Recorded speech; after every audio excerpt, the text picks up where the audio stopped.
Good evening, everyone. Thanks for joining us. Welcome to part two of Camera's Teacher Professional Development webinar series. We're glad to have you join us. My name is Jess Sadik. I'm a Senior Education Analyst here at Camera. Founded in 2021, the Camera Education K-12 program is a division of the Committee for Accuracy in Middle East Reporting and Analysis. The K-12 program provides educational materials and guidance to educators, parents, students, and communities to promote accurate and balanced instruction about the Middle East, Israel, the Jewish people in K-12 classrooms. Last fall, the K-12 program released its new curriculum, The History of the Jewish People in the Land of Israel. We had found that many curriculum in the K-12 schools do not cover completely or accurately the history of the Jewish connection to the land of Israel from ancient to modern times, so we developed our own curriculum to fill that gap. Aligned with state social studies standards, our curriculum's 6 lessons utilize primary sources, secondary sources, artifacts, video, and maps. The kickoff webinar of this series occurred on August 20th and covered the origins of the Jewish people and the land of Israel. A link to the recording will appear shortly in the Q&A. Before we get started, I'd like to note the date of the next webinar, December 10th, which will cover the return of Jewish sovereignty to the land of Israel and the early days of the modern Jewish state. 2 other webinars will follow, one on February 4th and the other on April 15th. We will send a follow-up email with these dates, so you don't have to worry about writing them down if you missed them, registration information, and a link to our curriculum. Tonight, education analyst Ari Brown, who has had a pivotal role in developing our curriculum, will discuss its 3rd lesson, Zionism, the Movement for Jewish Self-Determination. You will leave tonight with new information and resources and a better understanding of the Jewish people's determination to reestablish sovereignty in their promised land. After Ari concludes his presentation, there will be time for Q&A. Please submit your questions through the Q&A function at the bottom of your screen at any point in the webinar, and we'll try to get to as many of those questions as we can. We just have one favor to ask, which is please do not record the webinar. We will post a recording to it probably sometime tomorrow. Thank you very much. Ari, the floor is yours. Thank you, Jess. Sure.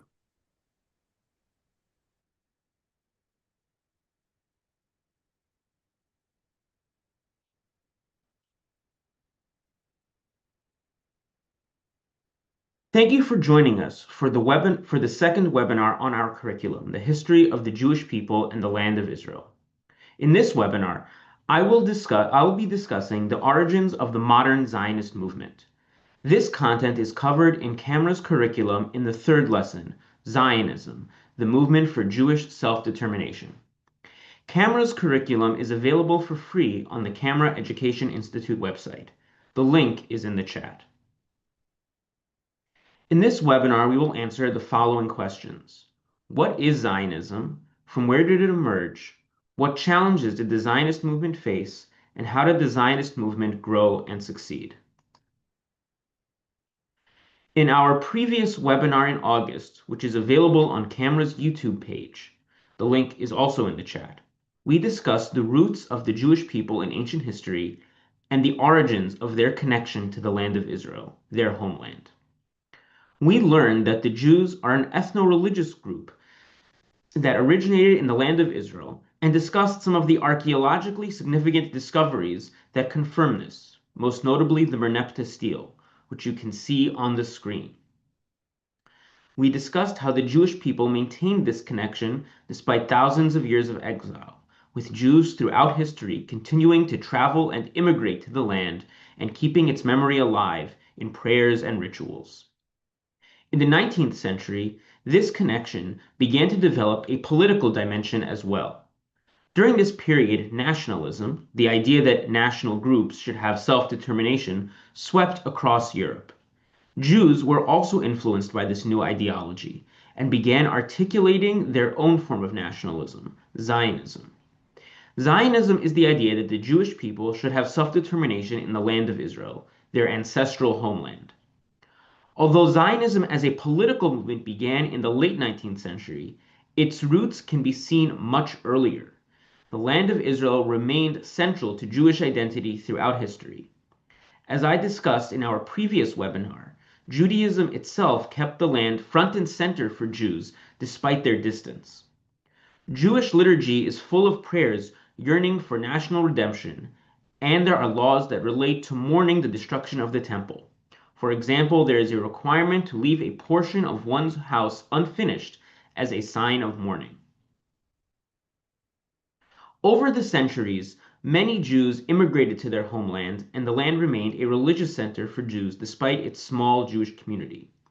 The city of Safed in the Galilee, Tzfat in Hebrew, became the center of Jewish mysticism. And the Shulchan Aruch, the authoritative code of law for Orthodox Jews, was composed there in the 16th century by Rabbi Yosef Karo. An image of an early printing of the Shulchan Aruch is on the screen. Many Jewish communities across the world maintained funds called kollels to support Jewish communities in the Holy Land.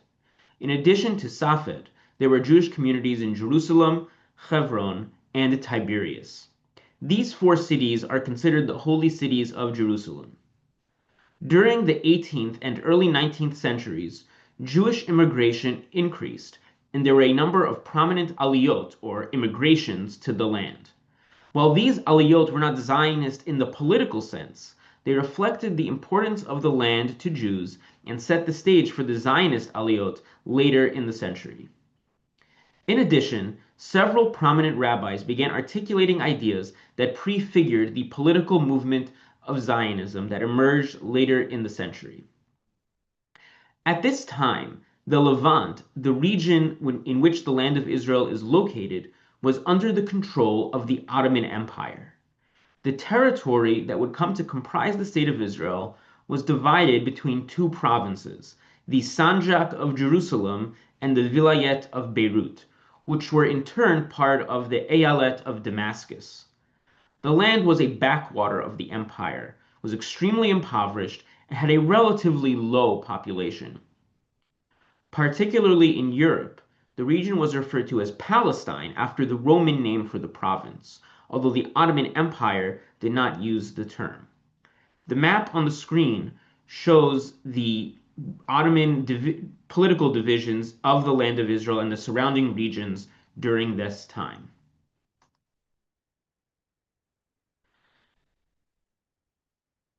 During this period, the Jewish community in the land was small and impoverished.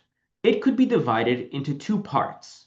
The first was a mainly Sephardic and Mizrahi, or Middle Eastern community that was integrated into the Ottoman society that ruled the land and supported themselves with normal careers. The second was mainly made up of immigrants from Eastern Europe and other regions and was supported by diaspora communities through the aforementioned kollels. The members of this community were engaged entirely in prayer and Torah study, necessitating the financial support.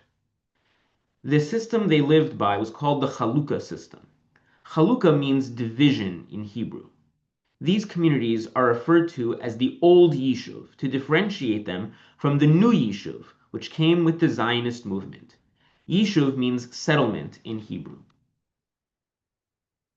There were several developments in this time that encouraged Jewish migration. The first of these were the Tanzimat reforms of the Ottoman Empire. In 1839, the empire attempted to reverse its steady decline with a wave of reforms. Led by the Grand Vizier Mustafa Rashid Pasha, pictured here, the imperial government was reorganized and modernized. Some of these reforms loosened restrictions on non-Muslims and improved the economic situation in more peripheral provinces, such as the provinces comprising Palestine. These reforms led to further Jewish immigration, particularly from Yemen.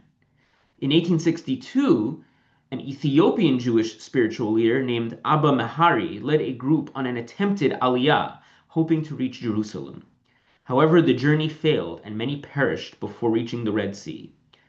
On the map are lines showing the Yemenite Aliyah and the attempted Ethiopian Aliyah. Meanwhile, in Eastern Europe, the Russian Empire at that time, the Hasidic movement was emerging, led by its founder, Rabbi Yisrael Baal Shem Tov. On the screen is his tomb, which is located in Mezhebuzh, Ukraine. The movement would go on to transform the face of traditional Judaism over the ensuing decades. Hasidism emphasized the spiritual experience of Judaism over a simple adherence to the letter of Jewish law. The Hasidic movement was controversial, with opposition led by Rabbi Eliyahu of Vilna, commonly referred to as the Vilna Gaon, the genius of Vilna. He was one of the most brilliant rabbis of the day. His picture is on the right of the screen. Vilna is another name for Vilnius, Lithuania, at the time part of the Russian Empire. Those opposed to Hasidism were known as misnagdim, Hebrew for opposers. They felt that strict adherence to Jewish law as well as rigorous Torah study were paramount over spiritual experience. However, despite the bitter disputes between the Hasidim and the misnagdim, they were agreed on one key point, the importance of the land of Israel and the value of settling there. Both the Baal Shem Tov and the Vilna Gaon attempted to immigrate to the land, though both died before they could realize their dreams. However, groups of their students did carry out their wishes and establish communities in the Holy Land, first in Tiberias and Safed, and later in Jerusalem. At the same time, some Jewish scholars began articulating ideas that prefigured the Zionist movement. Three figures stand out in particular: Rabbis Yehuda Bibas, Tzvi Hirsch Kalischer, and Yehuda Alkalai.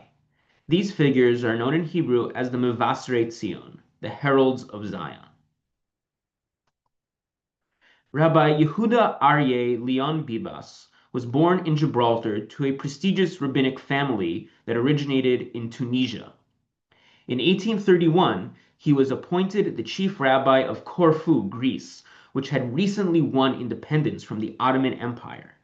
Inspired by the Greek War of Independence, Rabbi Bibas began advocating for Jews to return en masse to the Holy Land. He traveled to many Jewish communities to advocate for his ideas. He died in 1852 in Hebron. His tomb is pictured here. Rabbi Tzvi Hirsch Kalischer was born in 1795 in the city of Lisa, Prussia, present-day Leszno, Poland. After he got married, Kalischer moved to Thorn, present-day Torun, Poland, where he served as the community's unofficial rabbi. In 1862, he published a book called Drishat Zion, which advocated for Jews to return to Zion and establish settlements there. He traveled across Germany promoting Jewish settlement in the land and influencing communities to form colonization societies to support settlement. Rabbi Yehuda ben Shlomo Chai Alkalai was born in Sarajevo in Bosnia and studied in Jerusalem. In 1825, he became the rabbi in a town near Belgrade, Serbia, recently independent from the Ottoman Empire. He proposed that Jewish settlement in the land of Israel was a precursor to the Messianic redemption. He traveled across Europe and North Africa to drum up support for these ideas, meeting with Kalischer as well as the famous Jewish philanthropists Sir Moses Montefiore and Adolphe Cremieux. Both Bibas and Alkalai spent their last years in the land of Israel. This photograph was taken of Rabbi Alkalai and his wife just before their Aliyah. Proto-Zionist figures were not limited to rabbis. Sir Moses Montefiore, whose picture is on the left, was a wealthy Sephardic Jew whose family had immigrated to England in the 18th century from Italy. In 1827, he traveled to the Holy Land where he had a spiritual awakening, becoming strictly observant in his Judaism. He returned in 1837 following a devastating earthquake and organized relief for the battered Jewish community. In 1860, he purchased a plot of land from the Ottoman governor of Jerusalem to build Mishkenot Sha'ananim, the first Jewish settlement to be constructed outside the walls of Jerusalem's old city in modern times. He also met with Rabbis Bibas and Alkalai and funded their efforts. Adolphe Crémieux was a French Jewish lawyer and politician who served as the French Minister of Justice twice in his long career. Throughout his life, Crémieux worked to improve the conditions of Jews in France and around the world. For example, in 1866, he traveled to St. Petersburg, Russia, where he successfully defended Jews from a blood libel in the city of Saratov. In 1860, a group of French Jews founded the Alliance Israélite Universelle, the Universal Israelite Alliance.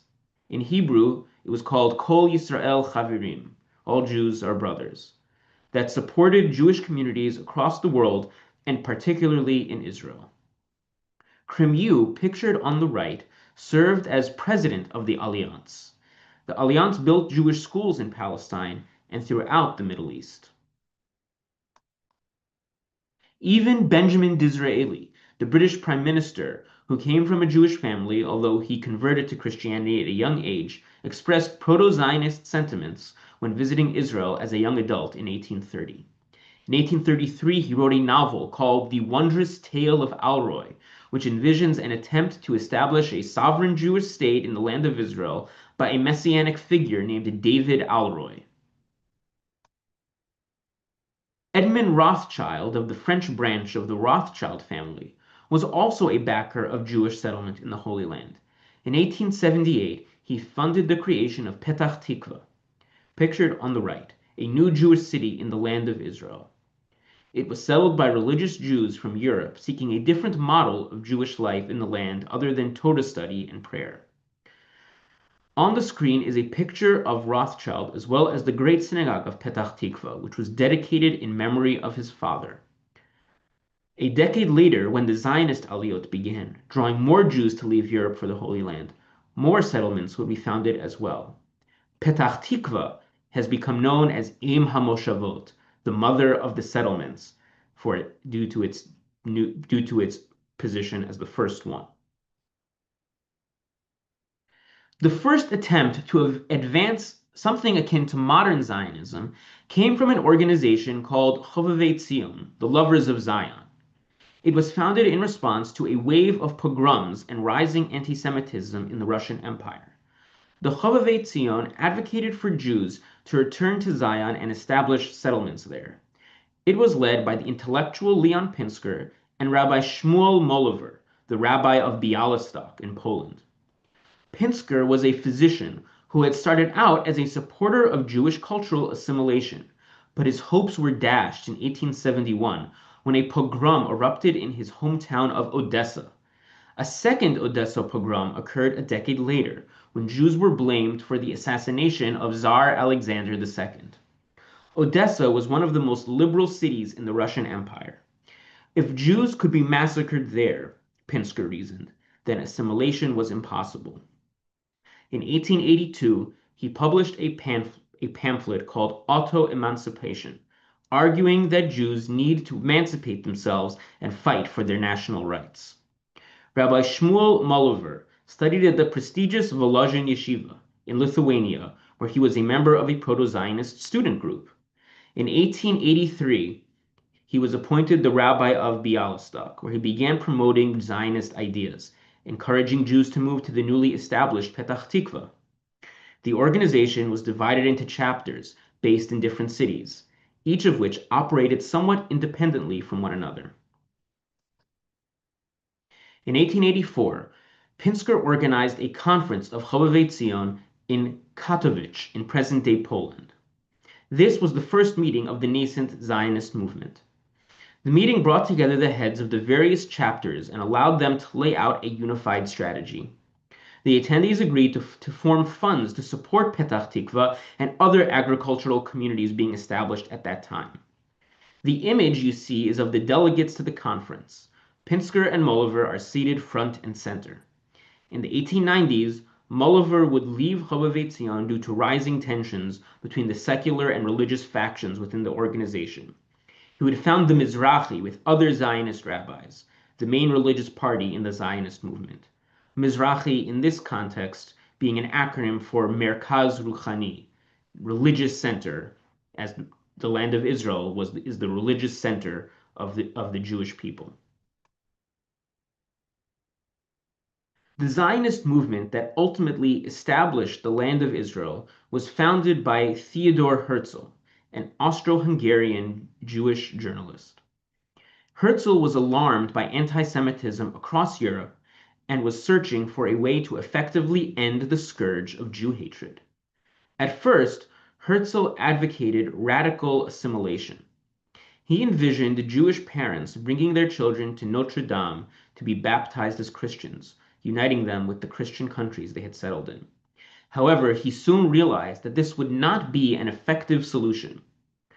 Understanding how Herzl came to change his position requires understanding an event that had nothing to do with Jews directly, the Franco-Prussian War. In 1870, France was humiliated by Prussia in the Franco-Prussian War. This was the culmination of Prussian Chancellor Otto von Bismarck's long-standing plan to unify the German states. France was forced to cede the Alsace-Lorraine region to the new German Empire, the establishment of which was declared at the Palace of Versailles, just outside Paris. In the aftermath of the defeat, France searched for scapegoats for the humiliation. In 1894, they found one in the form of Captain Alfred Dreyfus, a French Jew and military officer. Dreyfus was falsely accused of leaking French military secrets to Germany during the war. Dreyfus was court-martialed and sent to prison on the notorious Devil's Island, despite the evidence against him being flimsy at best. The conviction became even more questionable when the real traitor was exposed as a different French officer named Ferdinand Valsin Esterhazy. However, France was in the grip of so-called anti-Dreyfusard hysteria. Anti-Semitic riots broke out across France, and the military even tried to suppress the new evidence. The riots exposed undercurrents of anti-Semitism in the country. Herzl, who was covering the fair for a Viennese newspaper, was appalled. If even France, the most liberal of European states, could be gripped by anti-Semitism, especially directed at an assimilated Jew, then his proposed solution to anti-Semitism was doomed to failure. Herzl concluded that Jews would never be accepted as part of their host countries. No matter how much they assimilated, they would be viewed as others. He now advocated that Jews needed their own state. He hoped that if they had their own country, Jews would be viewed as equals rather than as interlopers in their host countries. Herzl wrote these ideas in a pamphlet called Der Judenstaat, the Jewish state. He began courting support from across the Jewish world. In 1897, Herzl hosted the first Zionist Congress in Basel, Switzerland. At the Congress, delegates from Jewish communities from across Europe adopted principles to support initiatives to establish and grow a Jewish community in the land of Israel. There would be more congresses over the years, and their scope would grow to include more Jewish communities, including representatives from the Caucasus, North Africa, and the Middle East. The Congress adopted the so-called Basel Program, laying down the principles that would guide their efforts. The program was as follows. Zionism seeks to establish a home in Palestine for the Jewish people, secured under public law. To achieve this goal, the Congress envisages the following means. 1.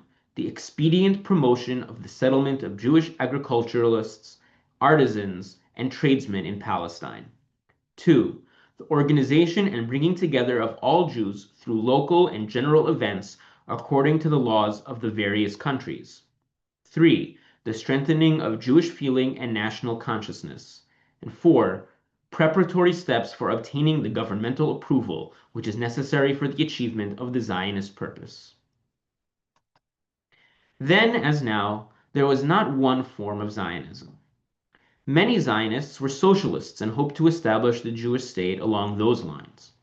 Religious Zionists promoted settling the land as part of the long-standing Jewish value/commandment to live in the land, as well as a necessity to fulfill the requirement of pikuach nefesh, saving a life, in response to the danger of pogroms and anti-Semitism. Revisionist Zionists were the opponents of the socialist labor Zionists. They opposed socialism and were also much more pessimistic about Arab cooperation, arguing that Jews had to learn to fight and defend themselves if they wished to successfully establish their Jewish state. Cultural Zionists were less interested in establishing a political entity, but were instead concerned with reviving Jewish culture. They advocated the use of Hebrew and the writing of Jewish literature that was not religious in nature. Despite their disagreements, all these groups have influenced the character of Israeli society down to the present day.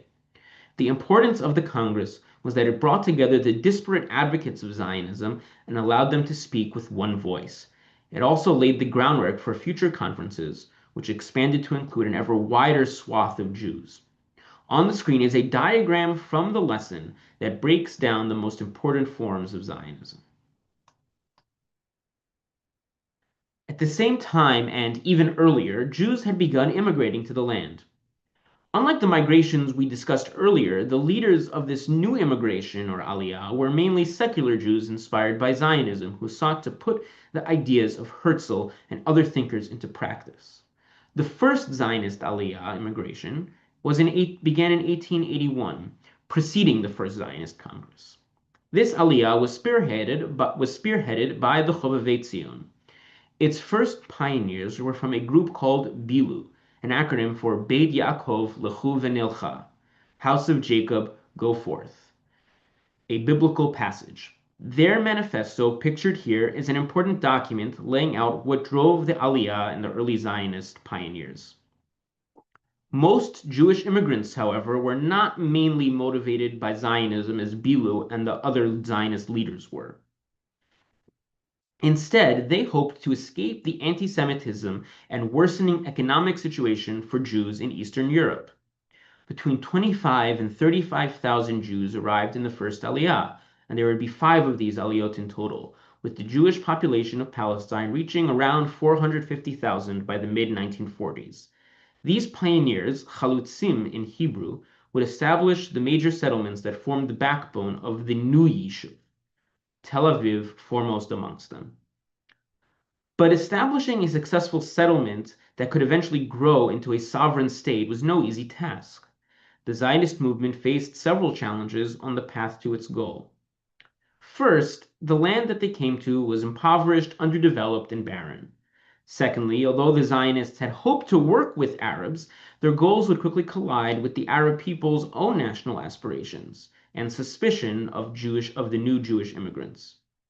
Prior to the Aliyot, Arabs in Palestine were not nationalistic. They saw themselves as part of the Ottoman Empire, and their elites aspired to Ottoman aristocracy. As Jewish immigration increased, they began to develop their own form of nationalism in response. Finally, obtaining diplomatic support from the great powers of the world was necessary for the Jewish state to be created, and this support was hard to come by, as I will explain shortly. When people visited the land of Israel in the 18th and 19th centuries, the main thing they came away with was how impoverished and barren it was. Mark Twain famously described it as follows in his travel record, The Innocents Abroad. Of all the lands there are for dismal scenery, I think Palestine must be the prince. Can the curse of the deity beautify a land? Palestine sits in sackcloth and ashes. Over it broods the spell of a curse that has withered its fields and fettered its energies.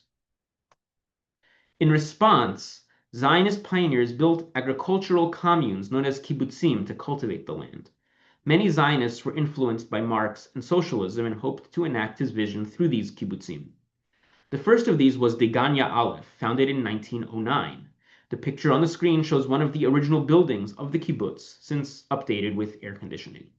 These pioneers began turning the previously barren land into fertile, productive farmland. For example, the Hula Valley was a malarial swamp located in the Galilee, in Israel's north. The map on the screen, with its labeling of the valley as the Hula Morass, testifies to its treacherous state. The Chalutzim drained it and turned the valley into fertile farmland, as pictured here. In addition, they established a quasi-governing authority that would be prepared to transform into a true national government when the time came to do so. This would help the nascent Yishuv as it sought to legitimize itself in the eyes of world powers. Many governments had little interest in aiding a tiny minority like the Jewish people to realize their national aspirations. The Yishuv was aided by the diplomatic skills of figures such as Chaim Weizmann, pictured here, who successfully advocated for the Zionist movement in the halls of power. Weizmann was institutional in getting the British government to issue the Balfour Declaration in 1917. This statement, which is pictured here, expressed the British government's support for a Jewish national home in Palestine. The final major challenge the Yishuv faced was opposition from the Arab world. The Ottoman Empire was slowly crumbling, and the various ethnic groups that comprised the empire dreamed of their own self-determination. Jews were not the only ones asserting their national rights at this time. Arab nationalism, a movement that advocated Arab independence, was emerging as well. The Ottoman Empire was alarmed by both movements and sought to suppress them, seeing them as threats to imperial unity. The Sultan told Jews who met with him and, and proposed that they buy the Temple Mount that he could not give up quote unquote Muslim inheritance to them. This complicated things for the Zionist movement as they had hoped to establish their national home as an autonomous zone under the Ottoman Empire's aegis. At the same time, the Arab residents of the Levant, the region in which the land of Israel is located, became concerned that Jews would displace them in the territory and debated how to respond. There were those amongst the Arab elite who advocated violence, while others supported more moderate, peaceful measures. In response, Zionists attempted first to assure Arabs that they sought to live with them in peace. However, they also began preparing to defend themselves. The Yishuv created the Haganah, whose symbol is on your screen, and other paramilitary organizations to protect Jewish communities from attacks by Arab militias. During World War I, Arabs would rise in revolt against the Ottoman Empire, using the flag you see here to represent them. This flag and variations of it have since been used by various Arab states and national movements, including by the Palestinian Arabs. In 1917, the British conquered the Levant from the Ottoman Empire and split the territory with France. The British portion was called Palestine, as Europeans had kept the Roman name. The British attempted to balance Jewish and Arab national aspirations. In our next webinar, we will discuss the increasing tensions between Jews and Arabs and Britain's unsuccessful attempts to balance these aspirations. These tensions would culminate in the Israeli War of Independence in 1948 and the establishment of the first sovereign Jewish state since the Hasmonean kingdom surrendered its sovereignty to Rome in the 1st century BCE. We now return to the questions that began this presentation. What is Zionism? From where did it emerge? What challenges did the Zionist movement face? And how did the movement grow and succeed? We can now say that Zionism is the movement for the self-determination of the Jewish people in the land of Israel. The Zionist movement emerged out of the traditional Jewish attachment to the Holy Land, combined with the desire to escape anti-Semitic societies Jews were living in. The movement faced challenges in cultivating the land in opposition from Arab populations and world powers. Zionists overcame these challenges with novel agricultural methods, preparing to defend themselves from violent opposition and skillful diplomacy. These all set the stage for the successful establishment of the State of Israel in 1948. The historical content in this presentation can be found in Camera's lesson plan, Zionism, the Movement for Self-Determination, the third lesson of our curriculum. I will now give a brief overview of this lesson. The outline of it is now on your screen. The lesson traces the origins of the Zionist movement from the proto-Zionist figures and migrations to the land and ends with the description of the challenges Zionists faced and how they overcame them. The lesson comprises 3 activities found in a lesson book and a PowerPoint presentation that can be found on our website. The first activity has students identify notable pogroms that occurred around the world during the 19th century so that they understand the scale of the threats to Jewish life in the diaspora that influenced the rise of Zionism. On the screen are maps that students use to locate the various pogroms, which are listed. The second activity has students analyze the Bilu Manifesto, which we mentioned earlier in this presentation. On the screen is the first section of the manifesto with guiding questions to aid students in reading it. The third activity is a gallery walk on the challenges the Zionist movement experienced and the solutions the movement provided. Various primary sources are posted around the room for students to analyze using a chart. You can see here the chart that students fill out as they view the exhibits and an example of one such exhibit. The curriculum is meant to be adaptable to a variety of classroom situations. Each lesson is filled with background and context and is quite detailed. This is to give teachers the ability to approach the lessons in ways that suit their needs. By using every part of the lessons, you could teach a full series on Jewish history or pull out portions to fit your time frame. Each lesson was designed with state standards in mind. For example, Lesson 3 that we discussed today fulfills the requirement to teach nationalism and Zionism. If a particular lesson topic is not required in your standards, each lesson is still great for skill development, such as understanding timelines, reading maps, and analyzing primary sources. For help in pitching this material in your district or school, please reach out to us or using the contact information on the screen. Thank you for joining us. We'll now take questions that you may have. Great. Wow. Ari, that really is an impressive overview, if I can say so. I think you've introduced us to thinkers and activists, I've never heard of, having worked on and studied this issue for many years, and I'm sure others haven't as well. So thank you for that really impressive overview. Um, to just give you guys, the audience, some time to think of some questions. We have a couple coming in already. Um, I'll take the prerogative of starting us off here. Ari, you mentioned, there were many forms of Zionism, but one that was most common is that led by Theodor Herzl. And I was wondering, what was it about Herzl, about his movement, about his, you know, I don't want to put words in your mouth, but what made Herzl's Zionism become the most prominent that we've heard about mostly, as opposed to any of the others? Yeah, that's a very good question, Jess. So it's not exactly because of Herzl's philosophy of Zionism so much as his organization that he created. So the previous Zionist advocates and movements, such as the Chovevei Zion, or those individual figures that we mentioned who were, supporting Jewish settlements or making theological arguments for Jewish settlement, they didn't have they didn't have, say, a political plan, for, say, getting diplomatic support or for establishing some type of Jewish governing authority in the land. They were mainly concerned with, let's get a lot of Jews to move to the land and then support them doing that. But there wasn't this political dimension of, let's try and build a Jewish state and let's get other governments to try and recognize it. That begins in 1897 when they start to lay it out at the first Zionist Congress that Herzl organized.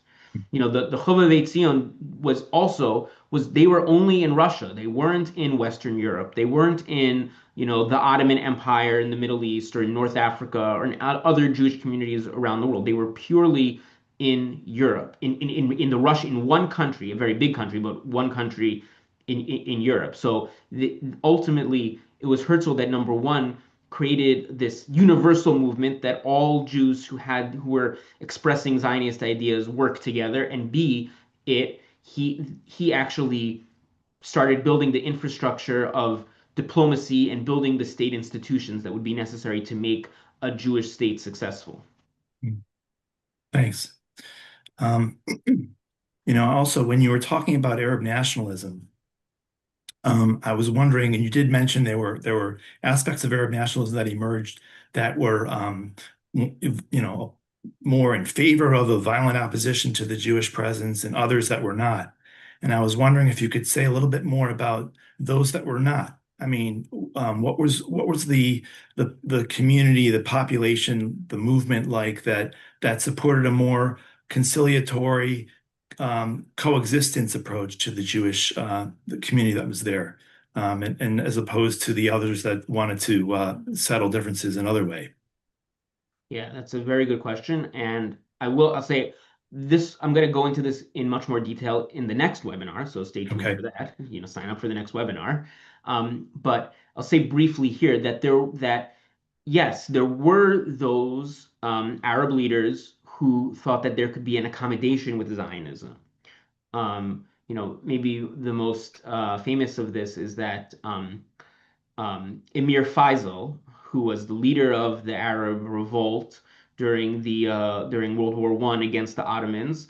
After World War One, at Versailles, met with Chaim Weizmann and made a kind of agreement that the Jews and the Arabs would divide the Middle East in a sense, although the Jews would get Palestine and the Arabs would get everything else for an Arab state, that they would agree to that. There were other leaders who were more moderate. So, in the next webinar, we'll learn about Hajj Amin al-Husseini, the Grand Mufti of Jerusalem, who was extremely extremist and promoted violence for that the Palestinian Arab nationalists should use violence to achieve their aims. But his rivals were more moderate, and they supported and they thought that there could be more of an accommodation with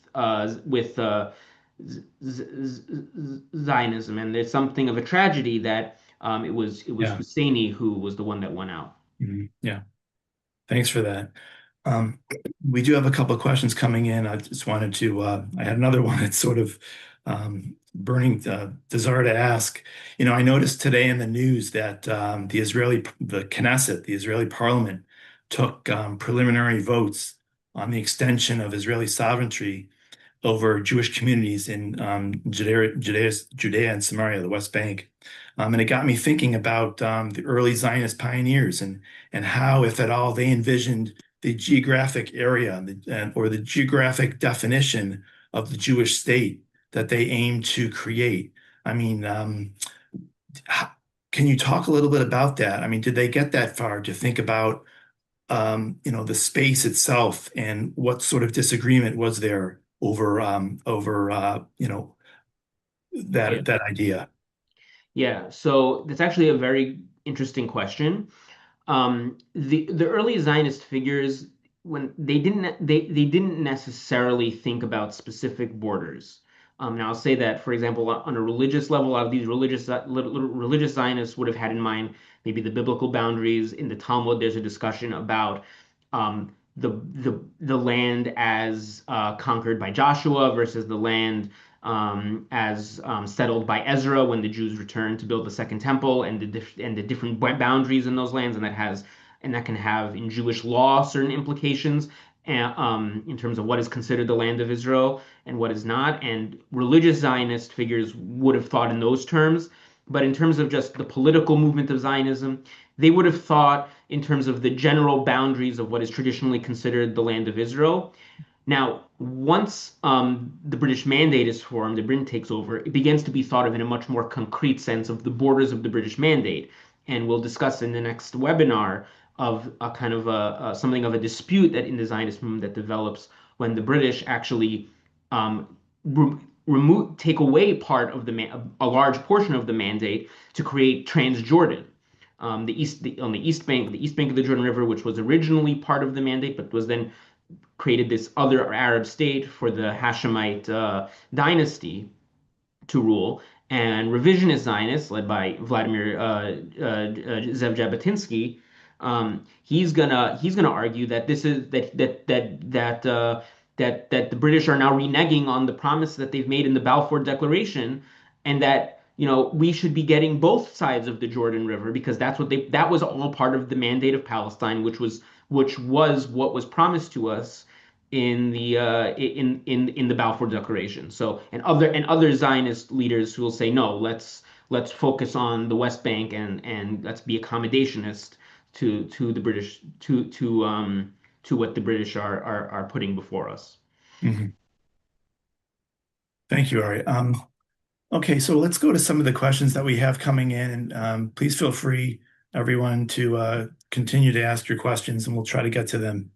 Um, One participant asks, "What do you mean by what is traditionally viewed as the land of Israel versus the land of Joshua or the land of Ezra?" Yeah, so maybe I'll be a little, I'll clarify that a little more. So it in the Bible, Joshua leads the Jewish people into the land of Israel, and they conquer it from the seven nations, and establish some Jewish rule in the land. That's that, right? That you see that in the book of Joshua and the book of Judges in the Bible. That's the narrative that's described there. And then later on, the temple is eventually destroyed, and Jews go into exile in Babylon, and then they return under the leadership of Ezra. Um, that's in the book of Ezra. So this is all coming in the biblical narrative of the idea. So in Jewish law, there's a distinction that's given between um, the boundaries of the land that Joshua conquered, and the Mhm. boundaries of the land that the Jewish people returned to under Ezra, which was not as extensive as the land that Joshua conquered. And in Jewish law, there are distinctions between between land that was returned to under Ezra and land that Joshua returned to. It's beyond the scope of this discussion, but I'm just bringing it up to point out that Right. religious Zionist figures might have thought in those terms about the boundaries of the land of Israel. Mhm. Very good, thanks. Um, I think you just addressed this one earlier, but if there's some more aspects you want to add, one participant asked oh, sorry, I'll put this on the screen so you can read it as well. When Britain divided the Palestine Mandate along the Jordan River and banned Jews from living east of the river, establishing Transjordan, why didn't it make the land west of the Jordan a Jewish homeland as promised in the Balfour Declaration? There were many Zionists at the time who asked the same exact question. um, yeah, they should have, if they were, they should have, if you're thinking about it in terms of just like, okay, now we're gonna, if you view the creation of Transjordan as kind of like the original two-state solution. So now Transjordan is the Arab state, and what's on the West Bank is now the Jewish state. And that should have been, and that you would think that that would be the case, but that's not really what was going on. Um, and I think we have to realize we'll get more. Like I said, a lot of things here are kind of like waiting for the third for the next webinar. But um, the British view, the British they were very worried about the Arab population in the land of Israel and that was living in Palestine. Mhm. And they were concerned that if they tilted too far in favor of the Jews, that would set off massive unrest, not just in Palestine, but across the Middle East, which the British, especially after World War I, controlled uh, a large portion of. Obviously North Africa and Egypt, but also Iraq and all these other territories that they had conquered either during the ninth century or then from the Ottoman Empire at the end of World War One. I mean, and in 1920, just to illustrate the point, um, Hajj Amin al-Husseini, the Grand Mufti of Jerusalem, incites the first major riot directly response, which is there had been pogroms against Jews in Palestine prior to this, but the first one that's really like directly relating to kind of Zionism is it happens in 1920, the Nebi Musa riots, where Arabs go rampage through the Jewish quarter of the old city and attack many Jews. So the British see this and start to kind of get cold feet on the whole national home for the Jewish people in Palestine. Thanks, Ari. I was thinking also, uh, please feel free, anyone else, to ask a question if you've been holding back. Ari, when you look at how Zionism is treated in K through 12 curricula, in the schools that we've studied, we've looked at, I mean, you've covered the timeline so thoroughly. When you think of how it's currently taught in schools, what are, one, two, or however you many want to share, um, deficiencies? Where are they? What are they missing? Where are they not focusing on? What are they stressing too much, too little? What biases are they Yeah. injecting? Can you just say a little bit of word about some of the problems that we aim to address with our curriculum in this lesson? Yeah. So I think I'll address I think there's two deficiencies. I think one is a deficiency in the history and another is a deficiency in the discussion of the current events. I think in the discussion in the history in the historical deficiency is that there isn't enough emphasis on the Jewish indigeneity to the land and the Jewish connection to the land. That's Mm, something that I've sought to address in these webinars and in the curriculum where going back to the first lesson, we talk about the origins of the Jewish people, going back to ancient times, that this is where the Jewish people originate from. And then going into the second lesson on the Middle Ages, where we talk about how even in the diaspora, Jews maintain this connection. And now into this third lesson, where, it's very important to understand that Zionism and this idea of Jews settling in the land and establishing settlements there is not something that originates in 1897 with Theodor Herzl at the First Zionist Congress, right? The reason why I talk about these proto-Zionist figures and the old Yishuv is that there's a community there in the land. Jews are talking about the importance of the land of Israel, the centrality of the land of Israel. This is something that's deeply, deeply held throughout the Jewish world, whether you agree or disagree with the political movement that is incepted by Herzl in 1897. And mm, then in the current events, I think the deficiency, and you see this throughout curricula. I think Jess, you can attest to this. That we review here at Camera Education. That what you'll see is that they tend to present current events in a way where um, it's Israel that has the agency, and does something bad and makes a and violates, and then the Palestinians just respond to the violation of the Israelis. And maybe that response is not is wrong. Maybe October 7th is bad, but it's in response to the blockade of Gaza or settlements or settlements being established in Judea and Samaria, or the second, so the second things like the second Intifada, even though it might say, oh yeah, that was a bad wave of terrorism, but it's kind of softly or maybe even not so softly justified by saying, actually, it's in response to these Israeli violations. I think that's a biased framing of mm, of this of this of this issue. Granted, maybe that may be the way that Arab Palestinians view it, but if you're trying to teach it in an objective manner, you shouldn't just be teaching that that perspective. You should be teaching a neutral perspective or bringing both perspectives, because mm, obviously the Israeli perspective, the Jewish perspective is not that. It's just the it's just it you know it, that that the Arabs are just are just responding to things that Israel is doing to them. mm. Well, thanks, Ari.